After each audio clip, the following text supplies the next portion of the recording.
I'm Angela Williams. And I'm Katy Sudano. And I'm a survivor of child sexual abuse. And I'm a survivor of child sexual abuse. Welcome to our podcast, Voice Up for the Voiceless. Hi. Hi, that was a wrap.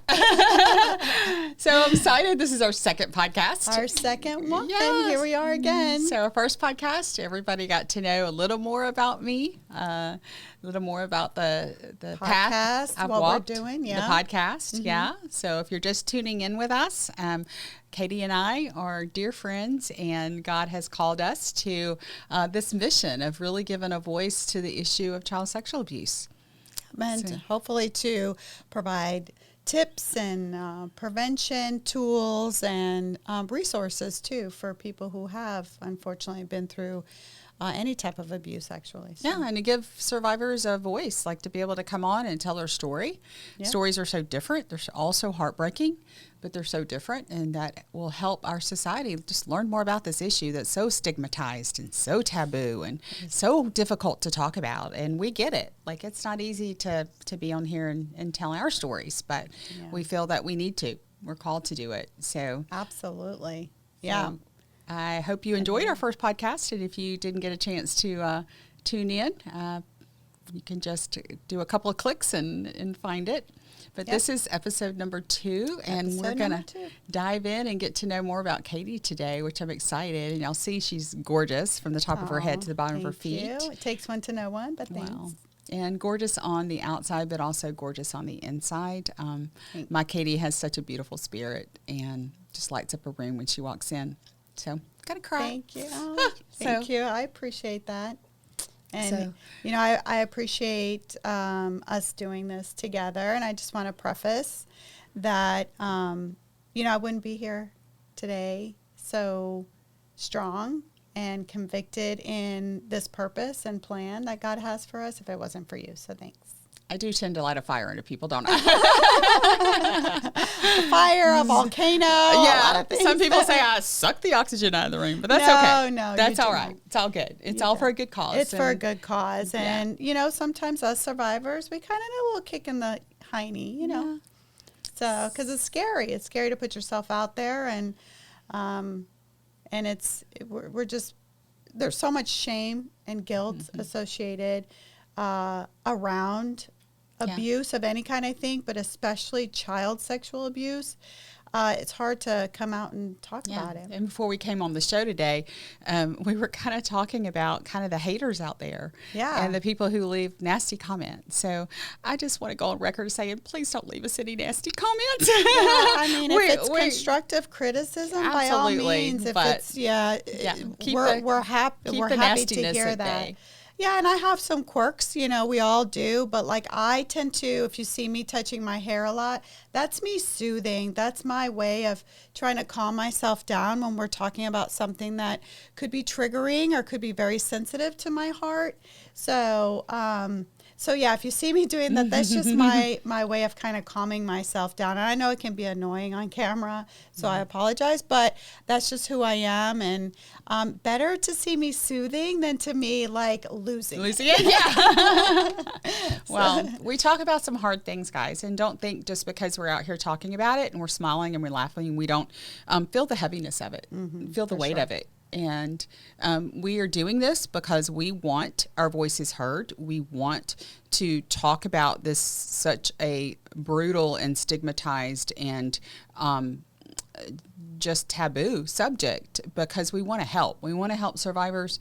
We want to help prevent it. We want to save children from having to experience it. So if it takes our stories, if it takes talking about it, but we also want, especially for survivors who are walking through the fire right now of healing, maybe disclosing for the first time, we want you to see that there's another side. Like you can get to the other side. You can get to healing. You just got to keep taking those steps. So So with that, we're going to dive in with your story, Katy. Can you tell us a little bit about your horrible experience of child sexual abuse? And I just want to say I'm so sorry. I am so sorry. And I know we don't hear that a lot from what happened to us, but I'm sorry that you had to go through what you're about to tell us. Well, thank you for saying that. Before I dive into my story, I just want to say that I wrote this in my book, but pain is pain.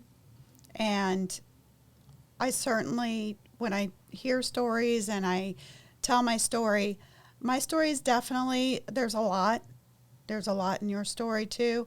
And people tell me all the time, well, your story is this or that and mine's just this. I go, and I just want to say, just like I wrote, pain is pain. You can't compare it. You just can't. It's almost like I tell people, well, if you have a headache, you wish you had a stomach ache, and then you get a stomach ache, and you're like, no, maybe the headache was better. So, honestly, I just want to preface that. Yeah. I don't know why I feel in my spirit I needed to say that. Katy, that's such a good point, because I hear a lot that, it only happened once. Right. Or it only happened 4 times. It wasn't that bad. It wasn't that bad. It wasn't penetration. It wasn't, like, I hear that a lot, and I ask them, did it impact you? Do you think about it? Can you remember every single detail about it? And a lot of times, it did. So I thank you for bringing that out. And we're here. Childhood trauma is devastating because it impacts you as an adult. So it definitely affects every aspect of your life, for sure. So we're here to unpack that. So I'm excited for our viewers to hear your story, because it is such a story of victory and triumph and just healing. Thank you. I appreciate that. Well, I can start by saying that I was born in Switzerland. My parents were married very young, and it didn't work out, and they got divorced. And my mom had to go to Georgia, actually, to the state, and find work. And she dropped me off with my grandparents. I lovingly call them the Weedos. Huita and Huito. Mm-hmm. It's short for abuelito and abuelita. Mm-hmm.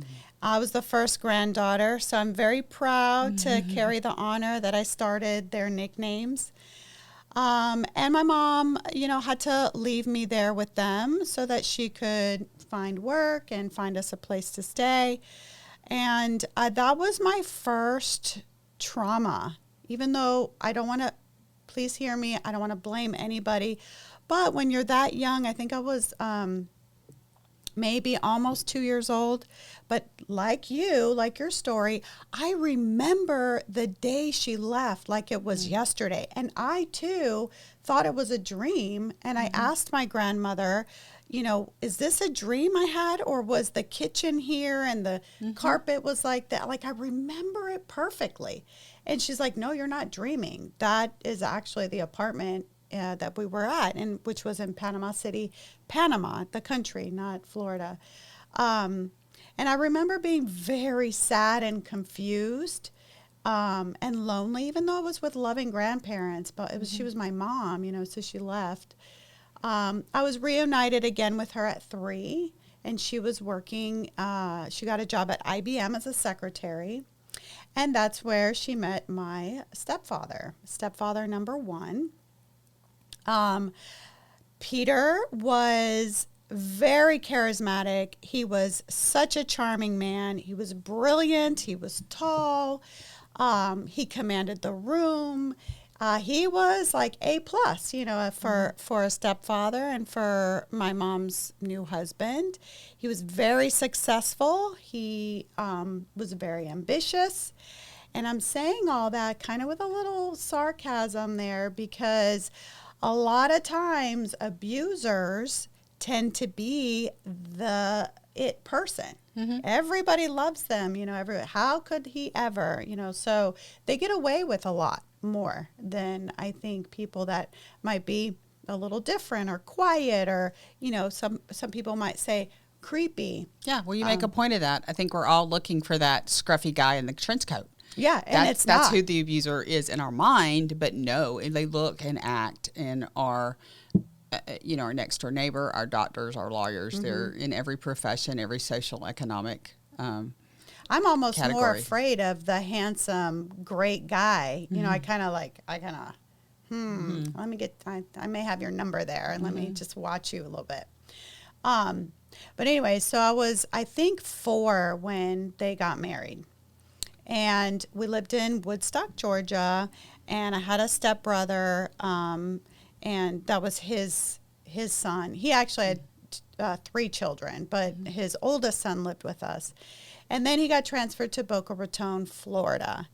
That's where I remember most of the beginning of the abuse. Although I also know that he had to have started grooming us. And my grandmother said that he used to want me to sit on his lap all the time, and she didn't like that. So how old were you when you moved to Boca Raton? I was probably 5, 6-ish, okay. So young. I think I was in kindergarten. I remember I went to Mission Viejo Elementary. I remember the elementary school like it was yesterday. It was crazy. But it was there that he really started in on everything. And my mom got really sick. She was in the hospital, so I was alone with him for quite some time. I don't know exactly how much time, but yeah, he took advantage of that. And how did that make you feel as a little girl? It was very confusing. It was confusing because he never penetrated. So I don't call it rape. I call it molestation, but he was very strange in what he wanted me to do with him and for him. And he would do things to me and my body that felt good. And so just bear with me. My heart's kind of racing. Sure. And that's the confusing part. And that's what makes it so sad, because it makes your body feel good, and you're receiving love from someone that is supposed to protect you and love you. And then he touches you in a way that is like your little child body kind of goes, wait, that doesn't quite feel right, even though it feels good physically, but it doesn't feel good inside. You make such a great point, Katy, and that's so difficult for children to reconcile as an adult looking back, because we were just complacent, but we weren't complicit. Right. You know, and that's a big difference. Well, and this is a person that's taking care of you, and you want to please them. They're your father. Sure. Both of our stepfathers sexually abused us. So my stepfather the same. There were times that it felt good. There were times that I didn't want him to do it, but you can't control your body. I think we think your we body can. responds. It responds physically and naturally. So that little girl is getting nurtured, or is getting cuddled, and is getting stimulated, and yet you want none of it, and you don't even know. Like, no one's told you this is wrong, that instinctively. I think our instincts know it's wrong. Yeah, it feels icky. Yeah. That's the only word I can come up with. It's an icky feeling, and yet it's just, for me, it's an, you're not going to like this word. It's a mind f***. I'm sorry. Ooh. I know. I don't like curse words. I know. I'll say mind F. Now you know what I'm talking. We'll bleep. We'll get it bleeped. You can bleep it if you want. But here's the thing, though. It's the perfect word to really, for people who haven't been abused. It's so confusing. It's so confusing, because here you have the only man in your life that's supposed to love you, protect you, provide for you, is providing for you and your mom. Telling you not to say anything. It's our little secret, so you feel special, but you feel dirty at the same time, and your body is reacting to it. Feels good, but you know it's bad, and then you feel icky at the same time. And I'm 6 years old. Yeah, and this goes on for years. Yeah, so I'll skip through this. Went on and on. My mom did catch him. Well, tell us about that. So my mom walked in on him and caught him in the act. And I remember her getting really upset and flaring and, let's get out of here. She put me in her car, and I remember everything about that car. And she told me, she's like, what he did was wrong. Don't let him do it again. So she put the responsibility on you to protect yourself. From what I remember, yes. And I know that she didn't mean to. Yeah. Of course, our moms make decisions that right, and she in was the just moment. telling me like that wasn't right. What he was doing was wrong, and she did say it wasn't your fault. I remember that. That's a good thing for a child to hear, for sure. Yeah, it was, but I don't think I heard it as much. Like, I know she said it, and I know she meant well by it, but I also remember, I think all the words mean kind of nothing when I'm caught. and I feel like I did something wrong. Even though she said I didn't, I felt that way. And then we drove right back into the home. So now I'm confused. So now I'm like, okay, so I know it was icky. I know it was wrong. I'm this little kindergartner trying to figure how to navigate living with this person. He promised he would never do it again. He said things would change and it would never happen again. Oh boy, that was a complete opposite. Not only did he continue, he became more threatening, more weird, and the things that he did. We eventually moved to Colorado. We had this, my bathroom had a cabinet, and under the cabinet, the sink cabinet, there was like a little wooden lip. And there, look, I'm shaking because I know. No, I know it's hard. I hate talking about this. I know. There was like a little space between the wood panel that's on the floor and the actual cabinet. And there was a ramp in there. And he got Playgirl magazines, not Playboy, but the Playgirls ones, and very explicit, almost porn, because I don't think there was porn back then. There was no internet. Yeah, Playgirl, Playboy, there was porn, because I got abused with that too. I mean, I had to look at pornography. But I mean, I don't think Hustler, it was. Hustler was the big kind of It's not like it was on the X-rated. TV. Yeah, like those things. Well, I just remember seeing all the body parts, and he put all the magazines in this little ramp. In fact, you know, it would be really kind of amazing and weird and bad all at the same time. It's weird. I wonder if I could go back to the house if it hasn't been renovated, if that ramp is still there. Girl, you don't need to go back to that house. I know, I don't. Take that off the agenda. But you know what, though? It kind of would be validating to me that my memories are my memories. You know? Well, I think they are, Katie. You know, I know they are, and I know they are. I do, and but it's don't just, let anyone question or. But people do question. Oh, of course they do. Even though they know things happen. Are you kidding me? Yeah, so that's why I'm like, you see, I told you. Probably have family members watching that are questioning, but that's okay. That's all right. That's all right. So yeah, he would ask me to take a bath, and he would sit there and he would grab the magazines and he would show me the magazines, and he would ask me how that made me feel while he's, you know, doing his stuff. So I have a question. Weird. Was there any relief in your mother finding out, your mother knowing? Was there any, or was it just I don't disgust? know. I was so young. You're so young. I don't think.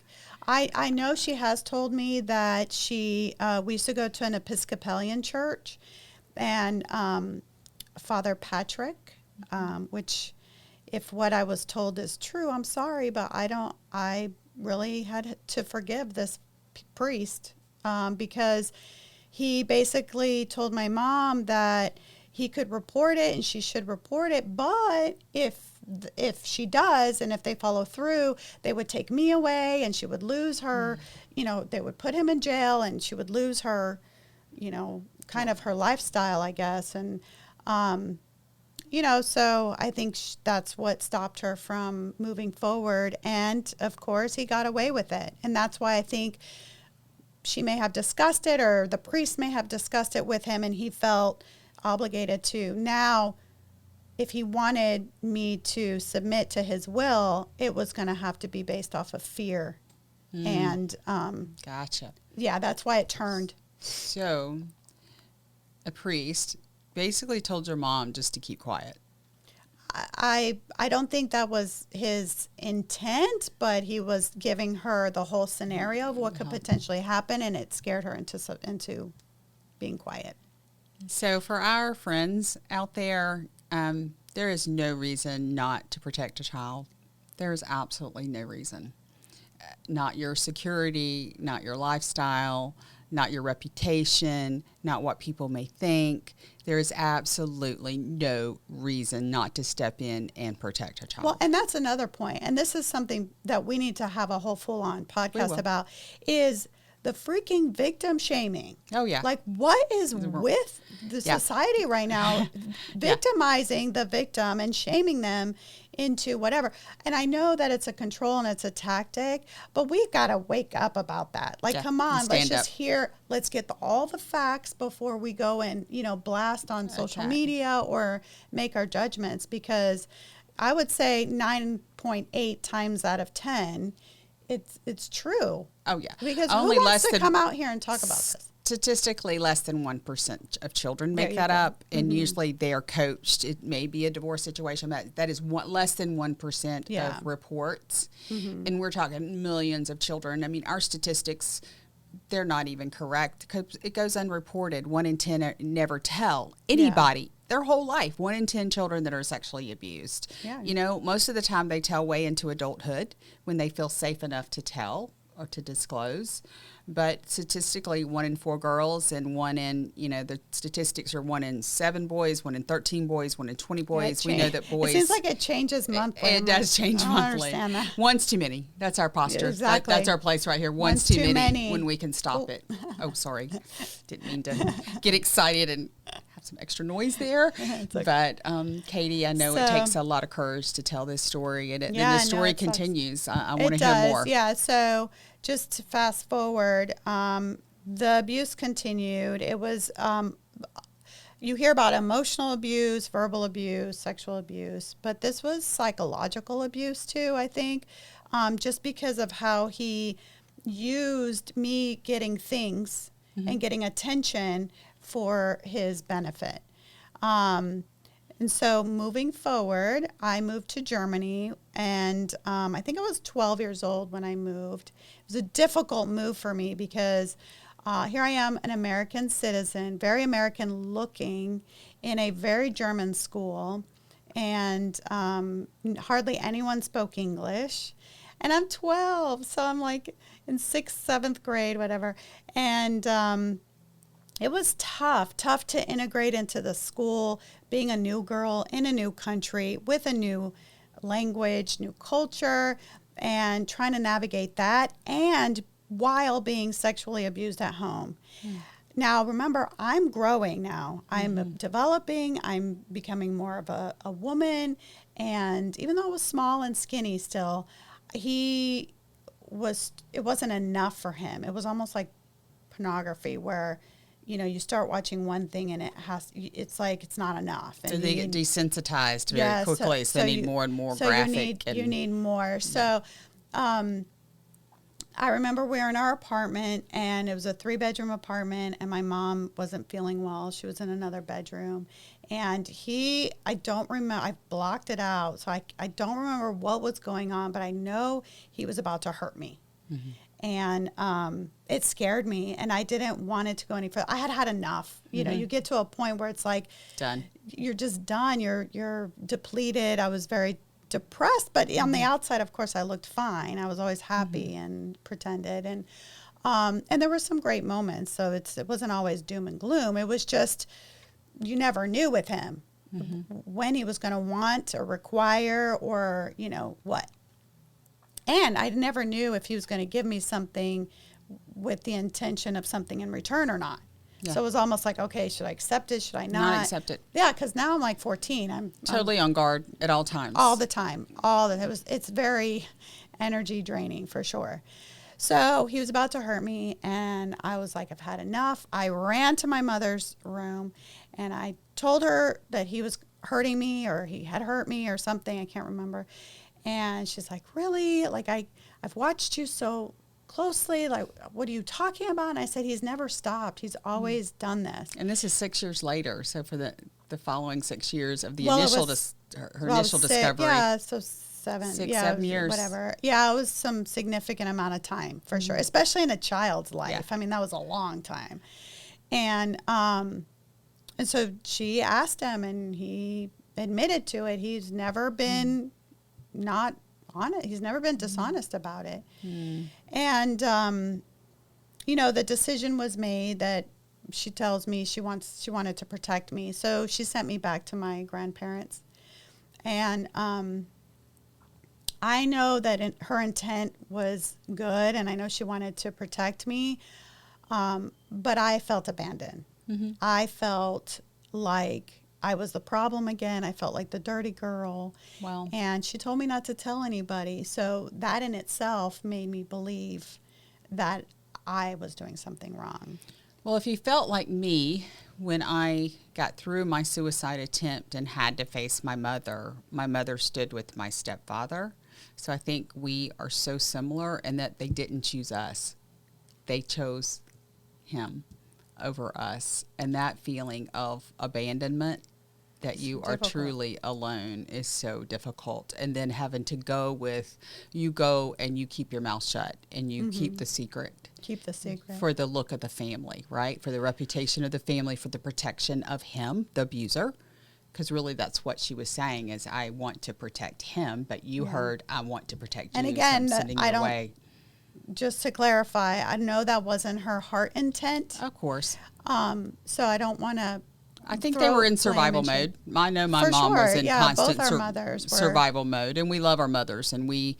And Peter was very manipulative. He was a con man. I mean, my stepfather too. Yeah, so he got away with a lot. He could turn it on and turn it off. I often think he was two people. I think he was a bipolar, split personality. He had the devil personality that was so evil, and then he had the very charming, sweet, kind that he could flip the switch. I mean, it could flip in an instant. Well, and Peter, I remember too. He was like, well, you know what? Let me tell you my story. And so he started telling me his story about how his mom burned him and did crazy things. So he was abused by his mom, apparently.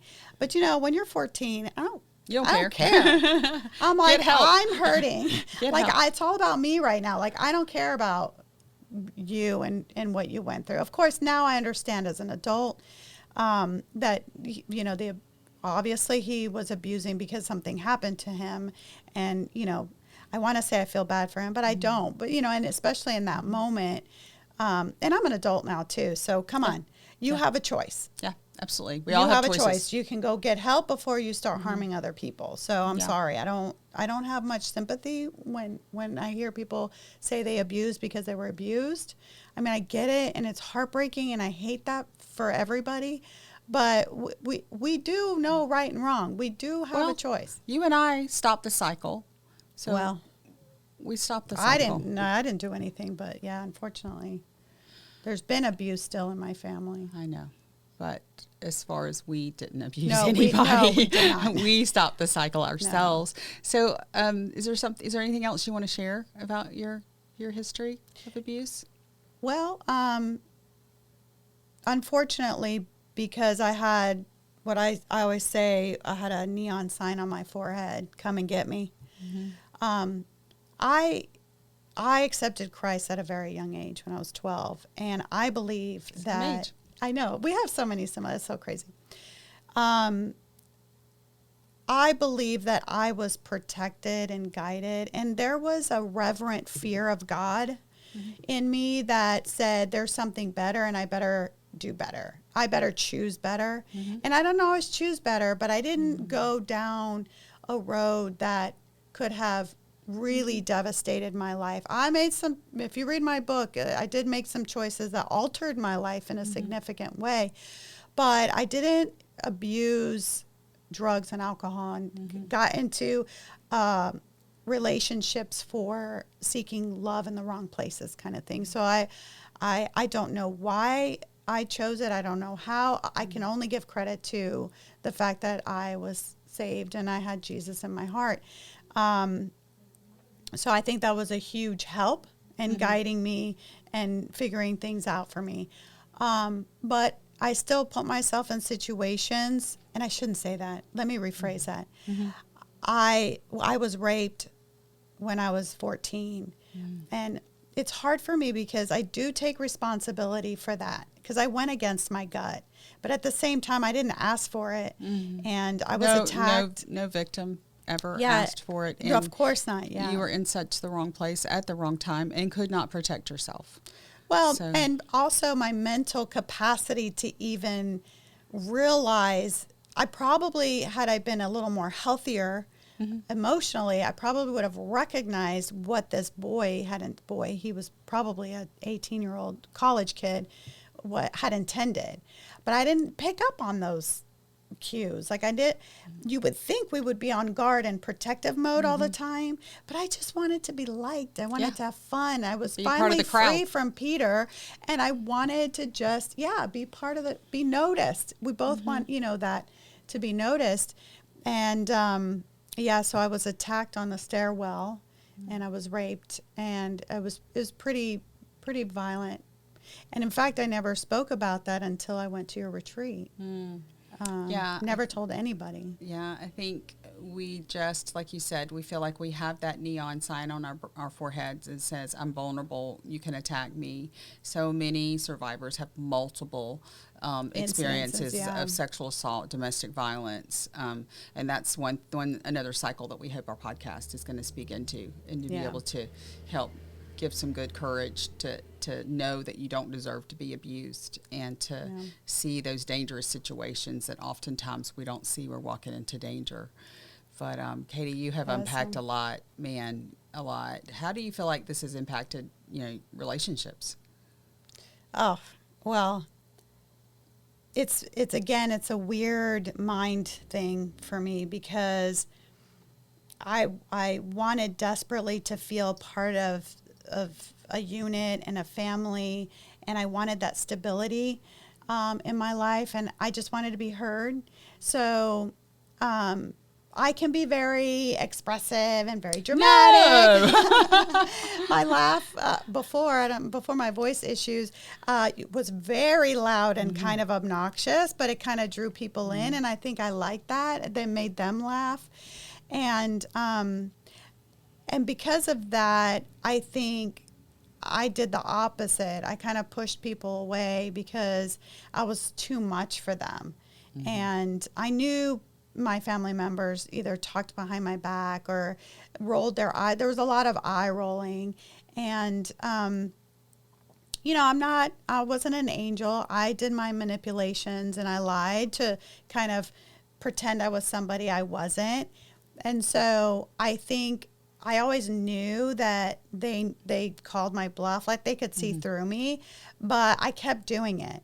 And what I'm trying to say is it was tough for me, because on one hand, I trusted them that they would give me what I needed, but on the other hand, I couldn't trust them because I could sense their energy, their eye rolling, and that they didn't take me seriously. And I don't know if they did or didn't. I'm just saying this was my We have feelings, a lot of interpretations. Right. I had so many filters. And we were taught, I want to go back and camp out on something you said, but we were taught to lie as children.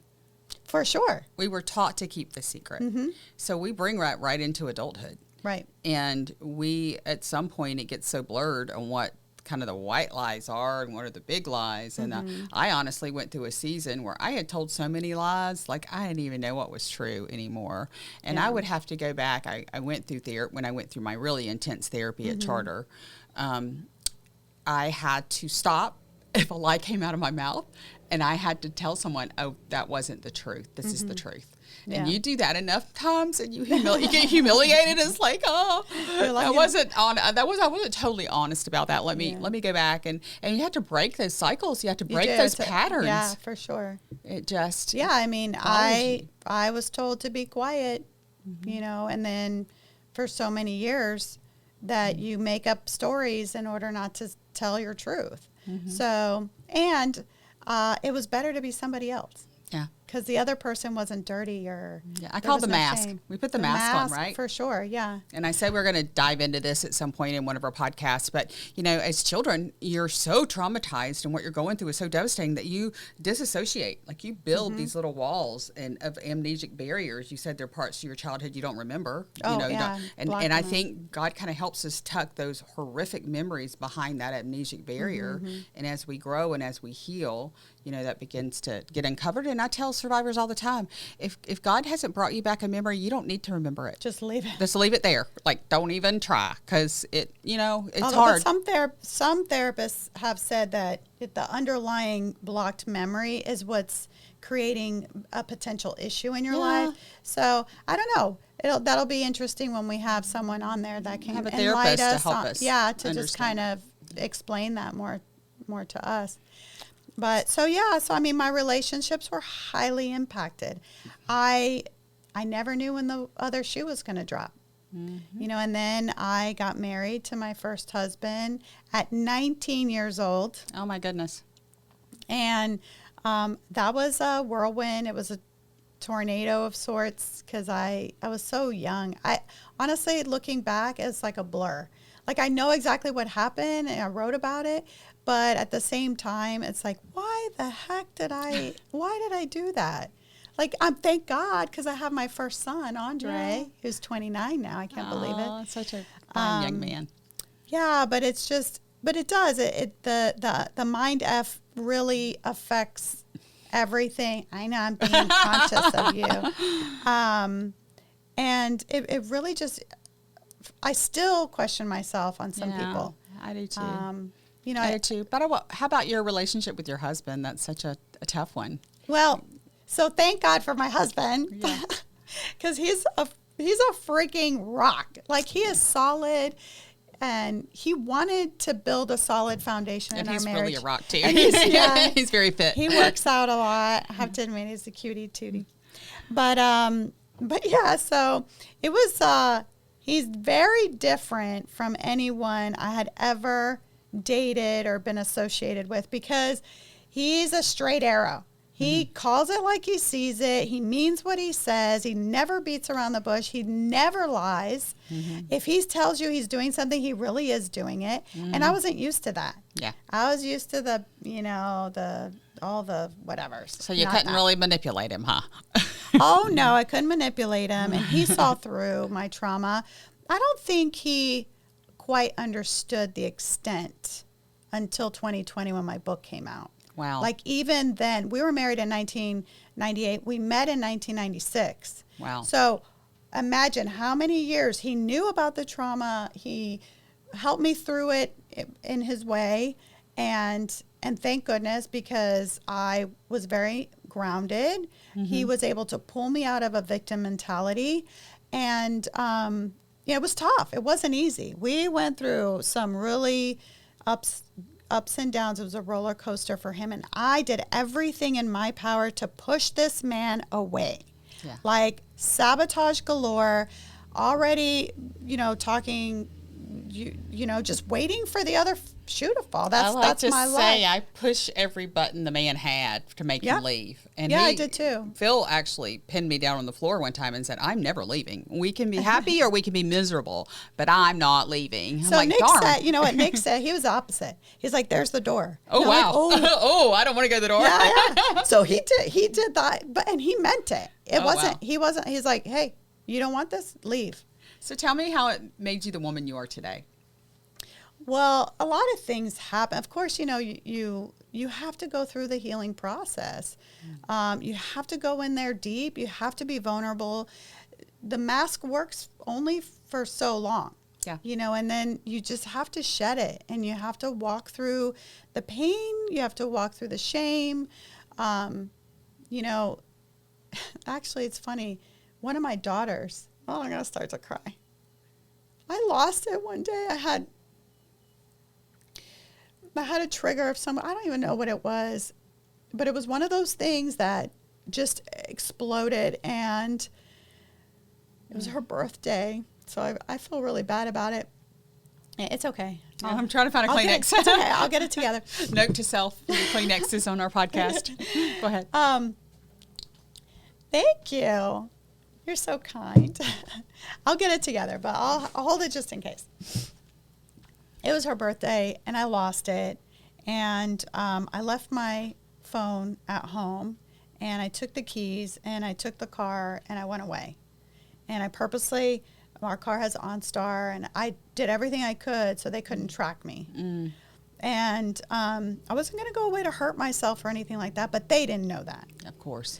And when I say I went away, I skidded. I was so enraged, mad, sad, like all these emotions, but I don't even know to this day, I can't remember what it was, but it was her birthday, and it's like you see red, and you don't see anything else, and you don't care about anything, so you just feel these feelings.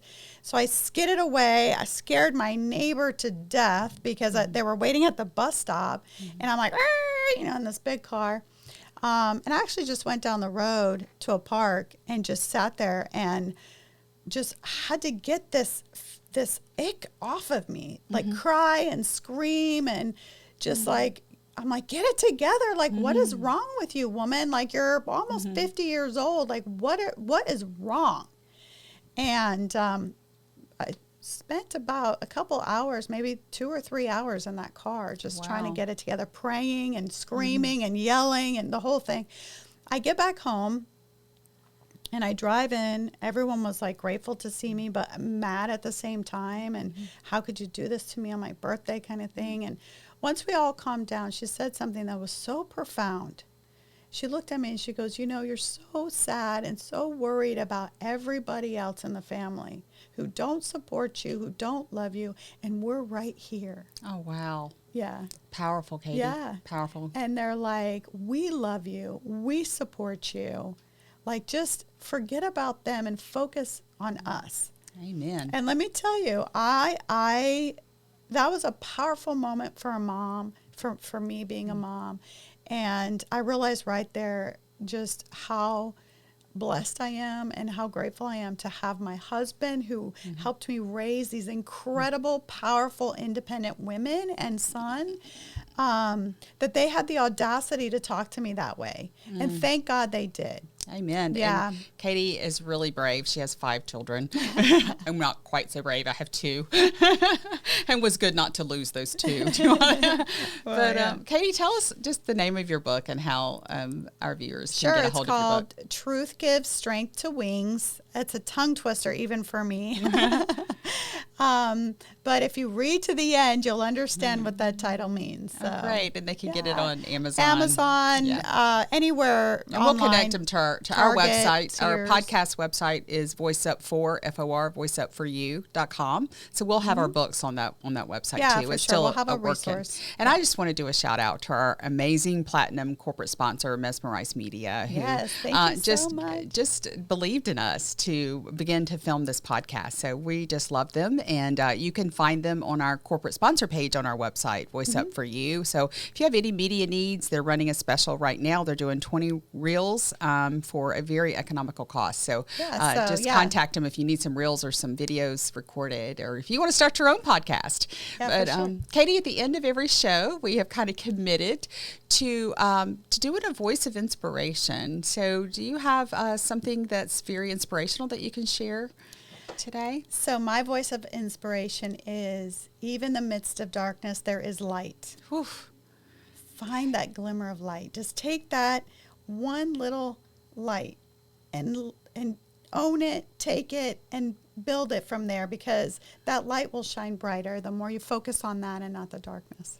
Katy, it's been so awesome to learn more about you. I know our viewers have fallen in love with you like I have. So I hope you tune in next time. I'm Angela. And I'm Katy. Yeah. Thanks for watching. Bye.